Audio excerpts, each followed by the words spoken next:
Awesome. We are live. This is episode 71 of the SG podcast. I'm here with Robert Wright from privatelabelprotection.com. Rob, thanks so much for coming on the show today. Oh, thanks for having me. I appreciate it. Awesome, Rob. Really interested to get into this chat for a few reasons. We were talking a little bit off air. Yeah. We do have, some things related, entrepreneurship, the practice of law. So I'm super interested to get into more of this. But for those who don't know you, can you give us a little bit of information about who you are, what you're working on right now? Yeah, so Robert Wright, I am what I characterize myself as a private label law attorney. Now, when I went to law school, you don't take a course in private label law, but over the course of my career, kind of hanging my shingle, started with actually the first virtual law practice here in Kentucky. When I launched, and this is really kind of speaks to my entrepreneurial journey, but when I decided to hang my shingle, I didn't want to go the traditional route. I kind of looked around the legal landscape, and it seemed to me that there were kind of the big traditional brick and mortar law firms, or there was kind of the do-it-yourself legal Zooms of the world. And it seemed to me there could be a nice in-between where someone could leverage technology, to get access to counsel via the internet, but not have to do it themselves, right? They wouldn't have to go down to a traditional brick and mortar law firm. They didn't want that. They didn't need that, but they didn't trust themselves to kind of complete forms and answer questions and that sort of thing. So really, I launched my practice trying to bridge the two. And early days cast kind of a broad net. Wanted to capture all sorts of entrepreneurs or small business owners.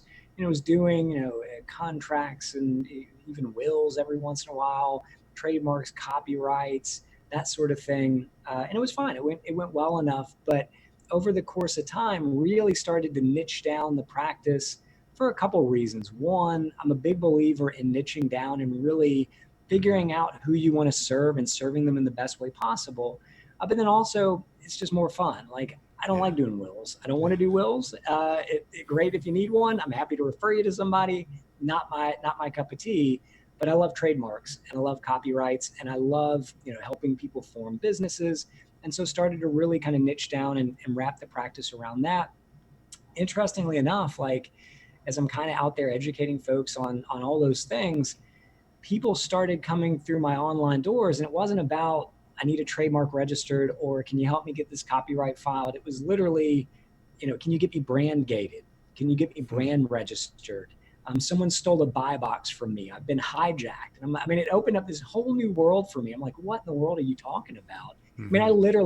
I'll never forget the early days. I got a Facebook Messenger from a friend, and the message was, I've been hijacked. Can you help?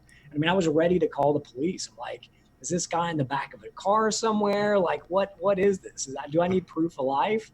And what it was all about Amazon stuff, right? About the same time, like people were just flocking to Amazon, launching physical products, researching a market, sourcing a product in China, putting it on a plane or a boat, wrapping a brand around it and getting it into Amazon. And just all this Amazon specific stuff started finding its way into my practice.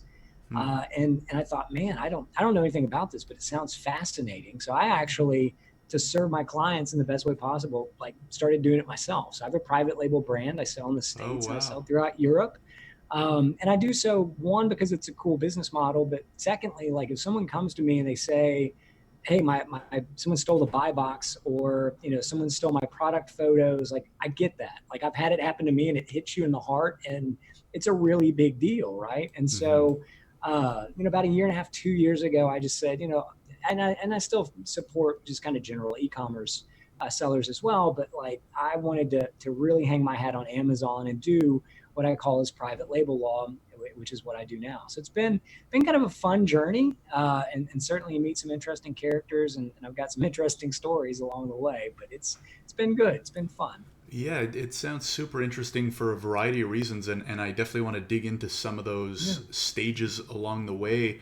Rob, can you tell us, like, did you start in the practice of law? Did you go right from kind of undergrad to law school? And then if so, kind of what was that first step into your professional career?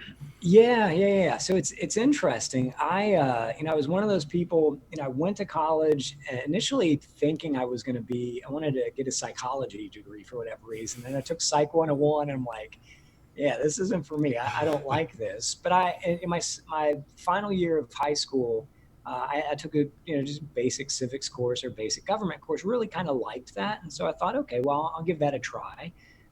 Ended up taking a government class. Really liked it in college. That led to a constitutional law class. Really loved that. Then it went to an international law class. I mean, I'm geeking out about law, and so it was pretty easy for me to decide in undergrad. I'm like, yeah, I'm going to go to law school, and Mm-hmm. so went straight into it. In hindsight, I probably would have taken a little bit of time. I was so very focused on just let's get it done, let's get it done, let's get it done. I was fortunate. A lot of folks in law school with me had kind of prior careers. They had taken a long, winding path to get there, and they just had experience that I didn't have. They had perspective that I didn't have. As somebody that was just really wet behind the ears, straight from undergrad into law school. But that Mm-hmm. was the path that I took, and so I went straight in. While I was there, yeah, all of this was kind of happening around the heyday of Napster, right? Like Huh. the internet was becoming what it's ultimately become, and we're sharing music with friends and downloading videos and streaming, movies and that sort of stuff. And I was just fascinated by all that stuff. I very much was a believer that what do they teach you the first day of kindergarten, right? You're supposed to share with your friends, right? And so I'm just sharing music with all my friends on this Napster thing, and what's so wrong about that? And so as I went into law school, and I'm like, okay, I love the law, but what do I want to practice? What do I want to do with it? All of this was really top of mind for me. And so I started digging into copyrights and trademarks and patents. And of course, that leads you naturally to kind of entrepreneurship, because those are the sorts of folks that are, having to navigate those sorts of issues. And I quickly realized you're not sharing with your friends when you do that. You're stealing from artists and record labels and all the Yeah. hard work that goes into that. So quickly divorced myself of the notion that it was just sharing with friends. But just thought, man, I really love that. But I also had a little bit of an academic in me. And so I actually started exploring becoming a law professor. So I started Hmm. kind of checking the boxes that you need to do that. So published in Law Journal and clerked for a judge, and ultimately went off to get a master's of law degree. And so within about a year of me being out, I mean, I was interviewing with law schools, and I mean, a year prior, I'm sitting there as a student. And most of the law schools that I interviewed with were like, "Listen, you're great and all, but like, go off and be an attorney for a little bit. You need a little bit of seasoning. You're Right. moving too quickly through this." And so it went off, and ended up working for the University of Louisville for a short period of time, Hmm. negotiating deals for them. Then worked for a Fortune 50 company for a little while, negotiating contracts, and then ultimately decided to hang the shingle and said, I want to do this. I want to go all in, and these are the types of people I want to serve. This is kind of the gap that I see in the market that I want to fill. Let's rip the band-aid off and try entrepreneurship. So that was the Got it. journey.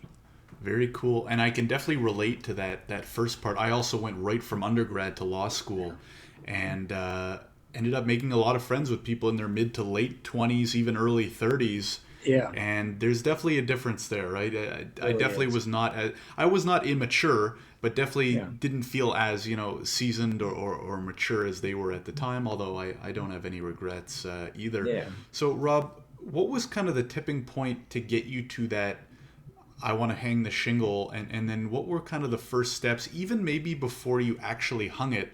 Like, what was the lead up time? And the reason I ask is, we have a Yeah, lot of listeners that are working full time jobs or thinking about yeah, diving in, and I like to kind of get into the nitty gritty of, what went into that decision? What were some of those yeah. first steps? Did you quit your job one day and hop in the next? Did you start full time, part time?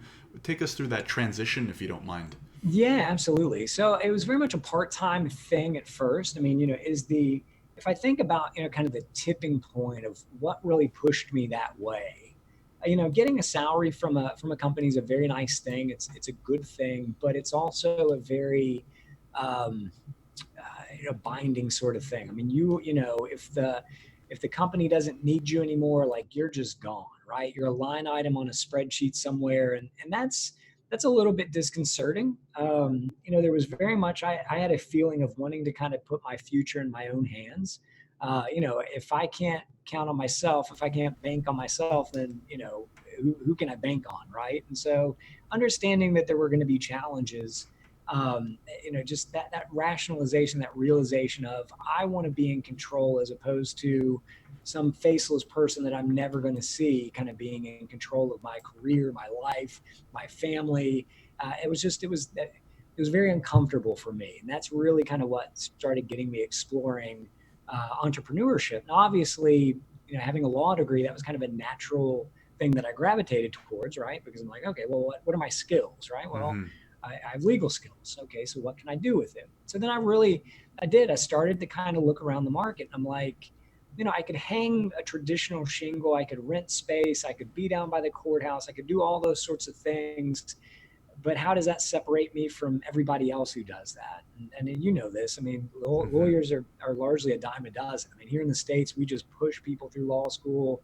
Some people want to be lawyers, some don't, but they end up, being lawyers anyway. And Mm-hmm. it's a very crowded market. So trying to figure out, okay, how can I stand out? How can I distinguish myself from every other lawyer out there? And so that was what really kind of pushed me. And I'm a huge geek and I love technology. And so the the whole virtual law practice thing was starting to kind of be a thing. People had looked around, they'd seen LegalZoom and the success that it was having, and there were a lot of lawyers kind of in my network that were trying to figure out, well, how do we do that, but it actually be a law firm. And so started trying to really understand the particulars of that, trying to figure out what would a client want? Would a client want to connect via a web conferencing tool? Would they want some sort of platform where you could chat back and forth? Or do they really do they want to sit down with somebody in an office? I mean, is this something that I'm going to be in my car and I'm going to be like a mobile lawyer, like running around and meeting with people?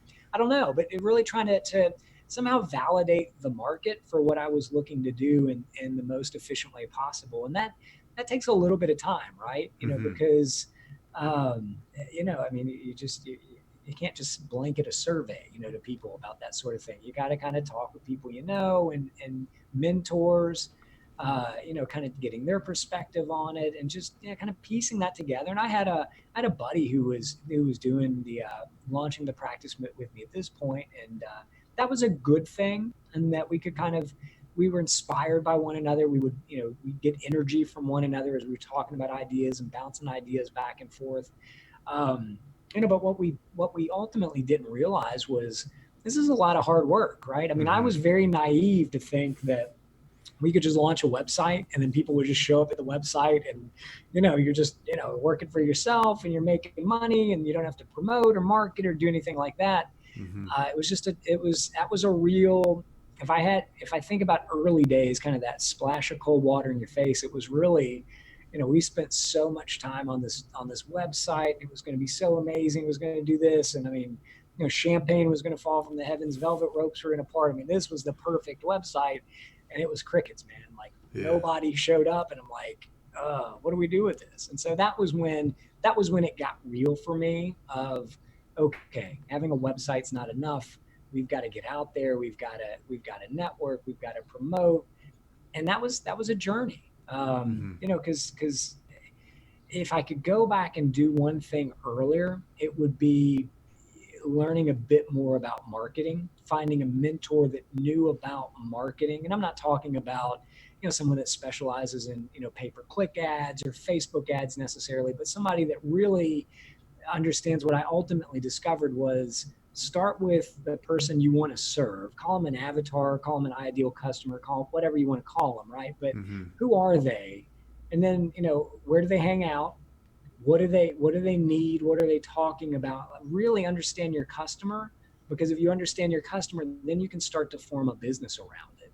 Mm-hmm. And that's something that frankly took years to discover. It's a really simple concept when you say it out loud. You're like, well, of course you should do that. But there's a lot of I at least in my journey had to do a good bit of fumbling in the dark to really make that discovery.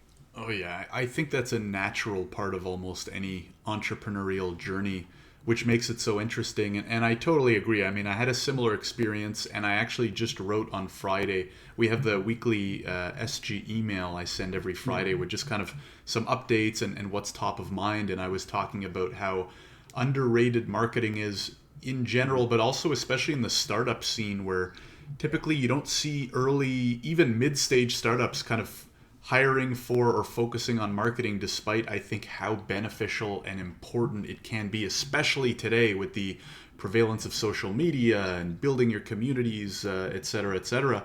So Rob, what was it that you ended up focusing on? Let's call it those first like 3 to 6 months. What were you doing? You know, once it kind of got real, as you put it, what were you doing, and what ended up working the best for you? Yeah. So, as I think about those first 3 to 6 months, it was really, kind of throwing out everything we had created at that point. It was like, listen, this website, just having a website alone is not going to do it. And so there was a Mm-hmm. little bit of a freak out sort of moment. And so I started really kind of digging around. And that's where I started on this journey of, well, who do I want to serve, right? Where are these people? Where can I find, my ideal customers? So I actually ended up doing good bit of what I would call freelance work or freelance legal work, kind of on Upwork through the firm technically, but really, people that were, looking for, cost effective counsel to help with the types of matters that I could assist with. And that was actually really beneficial because it was putting revenue in my pocket, but it Mm-hmm. was also, that was the journey of my ideal client. It was people that they didn't necessarily have full coffers to go hire a traditional law firm. They didn't want the LegalZoom, and I'm not picking on LegalZoom, but just they are the platform in terms of do it Mm-hmm. yourself. Um, and so really I started just interacting with, inadvertently interacting with exactly the people that I wanted to serve, and just started listening to them and asking them questions. Well, like, why would, X number of dollars be too much for you for this service? Or, at the trademark, you absolutely should be registering this, but what's holding you back from doing the registration? And just really trying to, get into their mindset, learning what their objections were, so that I could then go off and craft offers that would, hopefully overcome those objections, and kind of, meet what they need in a way that they needed it. Mm-hmm. Um, Also Would at you that time, recommend, really quickly, Rob, would you recommend Upwork to either other lawyers or just any other service providers? Because I've definitely heard mixed reviews. Some say good, some say bad, some say for a little bit use it. What are your thoughts? yeah, it's kind of a mixed bag in my mind. I mean, I cut my teeth a good bit on Upwork, so I don't have anything. I largely don't have anything but a positive experience with it. And I know the platform has changed a good bit over the years. Um, I think it's good in that, especially if you're, yeah, I mean, this is a side hustle sort of thing. You're thinking about entrepreneurship, but you're not, really sure if it's for you. I think Upwork and similar services like that are a really good way to cut your teeth, find some clients, see if you like it. I mentioned that, I had a buddy that was, initially launching the firm with me. He pretty quickly decided, it just wasn't for him. He liked the comfort of a more traditional 9 to 5, fixed hours, you get some vacation time sort of thing. Just Mm-hmm. wasn't for him. And so I think that early experience of, I think it's easy to romanticize working for yourself and having clients and that sort of thing. But it's also, it's a lot of work too, right? You got to be able Mm-hmm. to deliver. You got to be able to deliver in a way that, the client expects. You need to be able to deliver in, for a cost that is going to meet their budgetary needs. I mean, you're running a business, and there's a lot of fun parts of running a business, and there's a lot of not so sexy parts of running the business. And Mm-hmm. that's the game. And so early days, something like, freelancer or Upwork or something like that, I think it's actually a nice kind of test bed. And it's also pretty low risk in terms of, you do a project, okay, it's not going well, deliver it, and then maybe you're done with it and you go off and find something that you like doing a little bit better. Mm-hmm. I really would recommend it. I think long term, I think it's difficult to make a living on just relying on a single platform like that, only because my experience has been most of the folks on that platform, they're looking for a deal, right? They're looking Mm-hmm. for a bargain. And so you've got to kind of be willing to do work at maybe a lesser rate than you ordinarily would. But sure, as I say that, I think, there were a couple really nice large clients that I still have, that grew from Upwork work. So really, I think if you go in eyes wide open, kind of take it for what it is and understand that, what people are leveraging it for, and you're willing to do that, I think it can be a really good thing to kind of jumpstart your business for sure. Awesome. And so then where did things evolve to from there? Did your partner stay on? How did the firm and its first iteration, or, kind Yeah. of the Upwork side project, how did all of that evolve to where we are now? Yeah. So, started my partner, again, kind of decided, did it for a little while and just, he wasn't cut for it. And so Mm-hmm. it was a very nice breakup, right? You Mm-hmm. always hear these horrible stories about, businesses imploding and partners fight. It was literally none of that. It's like, yeah, I don't want to do this anymore. Okay, cool, man. Mm-hmm. All good. See you later. We'll hang out. We'll have, beers together or whatever. And we still do. He's a good friend.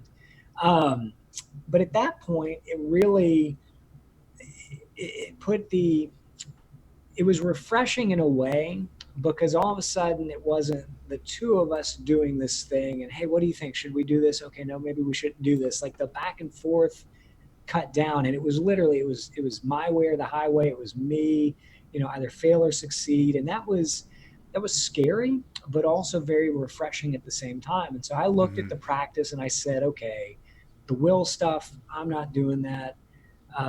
Who do I want? I want to be about artists, authors, entrepreneurs. I want to do trademarks and copyrights. And I mean, I'm going to be so entrepreneurial focused. Like, that's my niche. That's what I'm going to do. And so tweaked the firm to do that. And that's when things started to grow. Things really took off, though, kind of as soon as the website didn't go the way that people just don't, it's not like Field of Dreams, right? If you build Mm-hmm. it, they come, that doesn't happen. Yeah. I started to network, and I started to hang out with other entrepreneurs, and I started listening, reading blogs and listening to podcasts and checking out YouTube and just trying to get in with other people, whether they were, it didn't even have to do anything with a law practice. I mean, it was just, they were launching a physical products business, or, they were going to do a car detailing business, or they wanted to be an infopreneur, or, they just wanted, they wanted to do Uber, whatever it was, right? It was just people that were hustling and grinding and trying to figure out this business thing with the same way that I was. Just networking with folks in that community, sharing experiences, this notion of giving value to get value. One of my early successes was I was in Noah Kagan's Entrepreneur, from Entrepreneur to Entrepreneur Facebook group. And Mm-hmm. it's just a course he has about, how do you make your first dollar? Like, if you want to go into business for yourself, here's how you do it. It's a little course, and there's a Facebook community. And I'll never forget, I'm in this group, and it was really me just kind of, scratching that entrepreneurial itch. I wasn't even looking to get anything out of it, but I would just see people ask the most horrendous questions, like, hey, I'm going to go, this guy hired me to paint his house. I don't need a contract for that, right? I can just go paint his house and he'll pay me and it's all good. I'm like, no, man, you should probably get a contract. And I would just give him a little, like, just doesn't have to be fancy, but just get something, man, so you get Mm-hmm. paid. Or, hey, I'm going to print some T-shirts, and I found these awesome images on the internet. I can just copy and paste those on the shirts and sell them, right? I'm like, no, you can't, because copyright is this. And so I Yeah. literally because I couldn't see people just do dumb stuff, I just started answering questions, and that facility, all of a sudden people started asking me, proactively questions, and that started a back and forth. And, pretty soon very early days, there were, Robert Rickey and Steven Summers over at Marketplace Superheroes were in that same group, and they have a, how do you sell on Amazon course.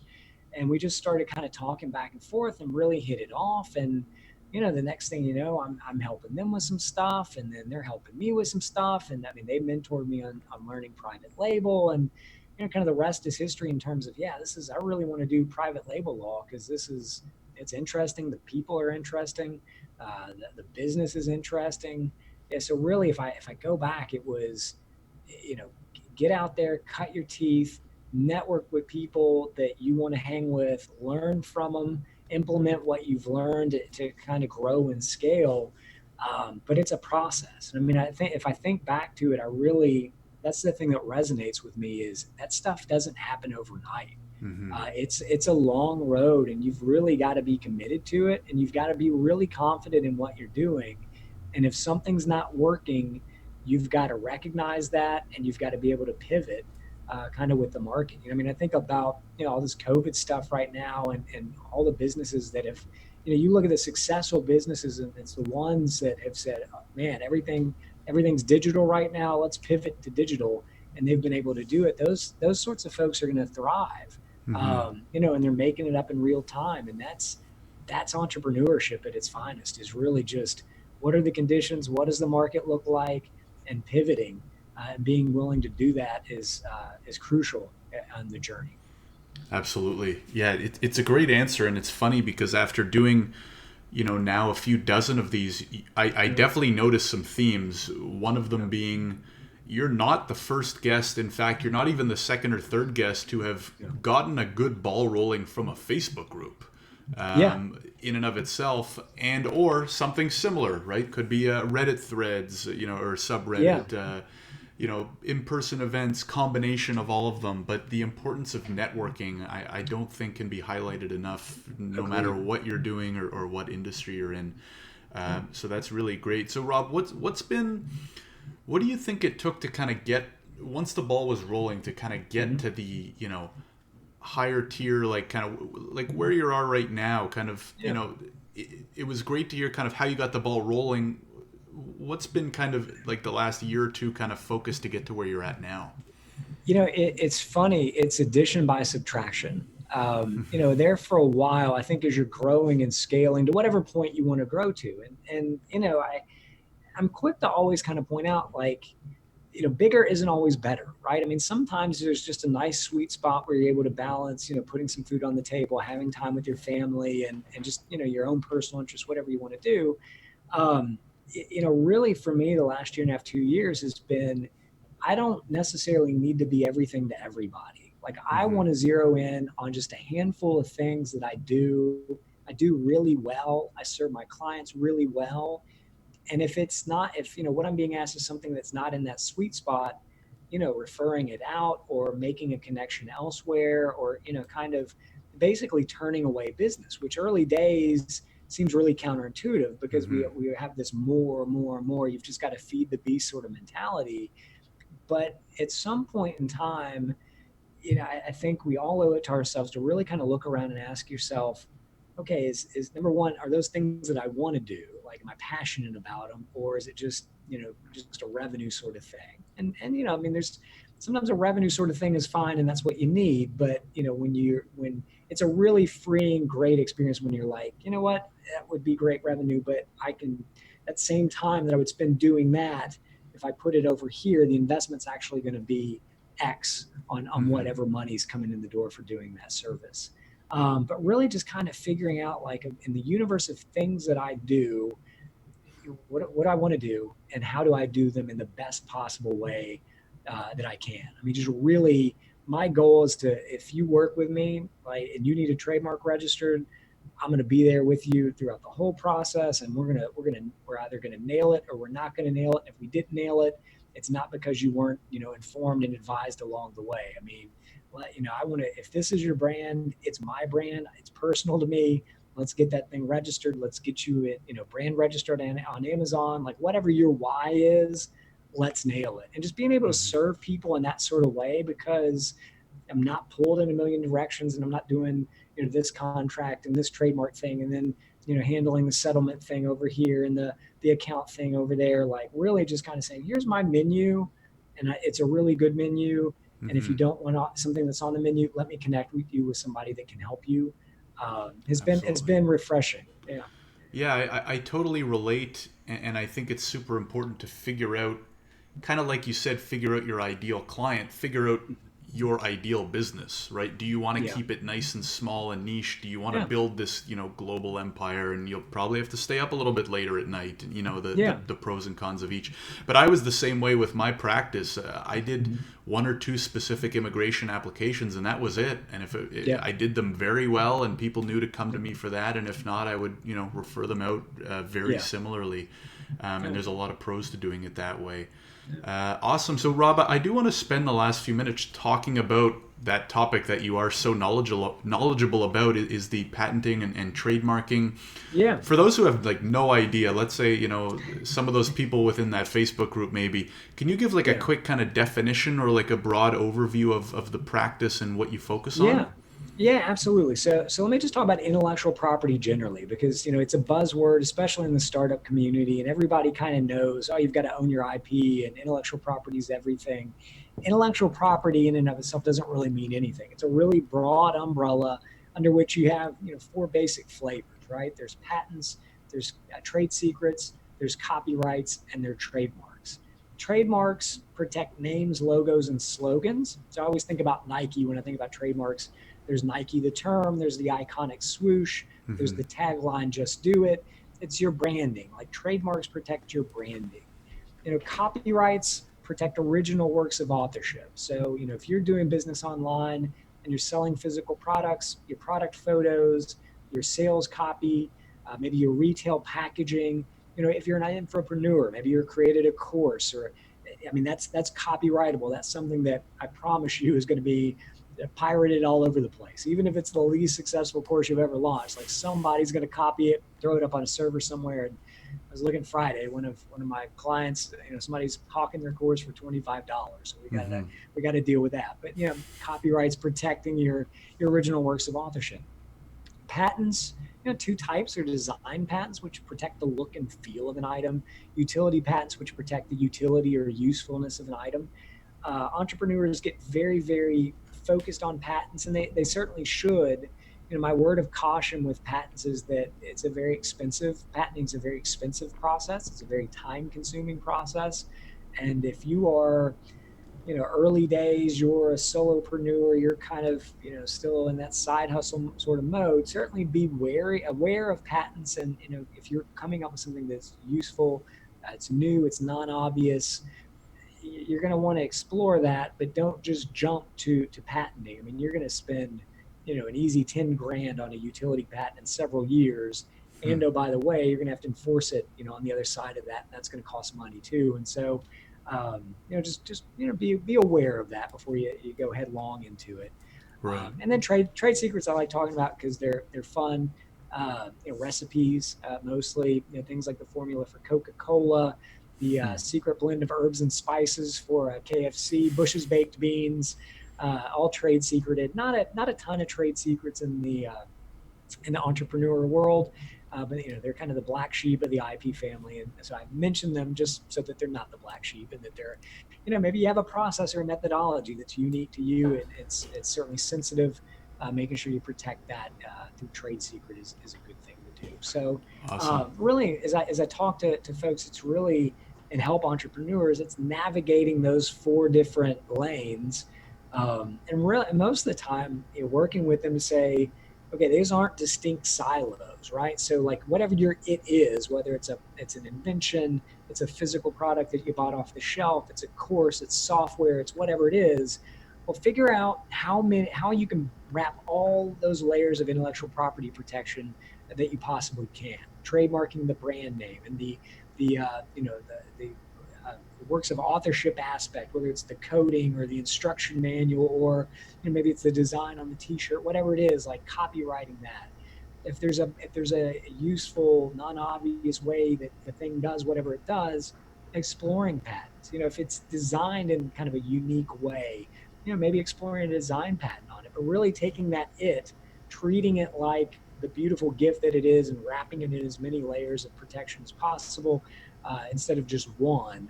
If there's one mistake entrepreneurs make, it's that it's okay. I've got this thing, I can only trademark it. I've got this thing, I can only patent it.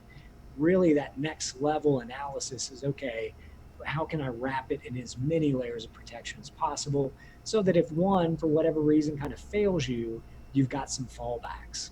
So really, Right. encourage folks, especially early days, to just understand what your it is, and then wrap it in as many layers of protection as possible. Got it. And that kind of segues into what I was going to ask about next, which is what are some common kind of Mm. issues or mistakes you consistently have coming up? And then the other thing I'm Yeah. curious about is when is kind of a tipping point where entrepreneurs should say, you know what, like my business, I've reached a certain point or I've reached a certain Yeah. level of revenue. Like when do they really take it seriously or book a call with you or something like that? Yeah, yeah, yeah. Well, and those are great questions, right? Like, I think it's one of the tensions in entrepreneurship. Like Zuckerberg says, he wants people to move fast and break things, and there's certainly, you have to do that as an entrepreneur. You can't. I've seen too many people get bogged down and stuck in kind of the fantasy of being an entrepreneur. I'm even a victim, right? Like, oh, let's get the perfect website before Mm-hmm. we really get to launching the practice. Coming up with a business name or a product idea or putting together business cards or letterhead, like that's fun.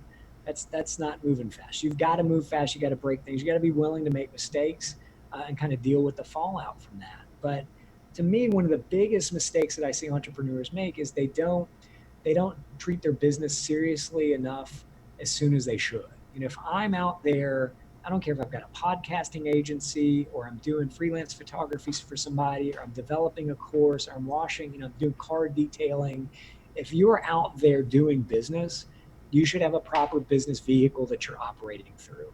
Whether it's a limited liability company here in the States, if you're over in Europe, a limited company, if you're in Canada, a federal corporation or whatever it is, like you need like a legitimate business vehicle to operate through. It doesn't have to be overly fancy. You don't have to invest tons of money in doing it, but right out of the gate, that's going to protect your personal assets, remove them from the field of play, and only your business assets are going to be at risk. I don't care where you are in the world, the structure is different, but the principles are the same.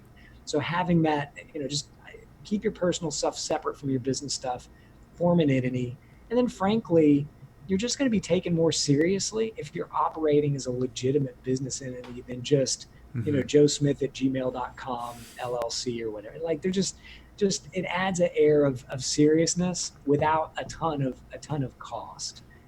So that's one big mistake. The other big mistake is really, I think it's kind of we've all fallen into this copy and paste notion of the internet, that if something's out there, oh well, we can just pull that from Google Images, or we can just lift this from that particular ebook and put it in our own ebook, or we can go over here and just take some of this course and plug it into our own. That's really really dangerous, right? I mean, that's Mm-hmm. that's garden variety copyright infringement, and frankly, I think most people just don't know what they don't know.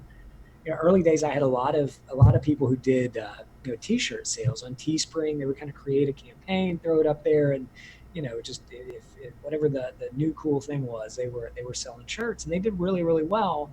But they inevitably were always just copying and pasting or getting so close to the line that they might as well have been copying and pasting. And just generally, if you're blatantly copying or really dancing around the edges, that's not going to be a great legal defense for you. Like, just there's a lot.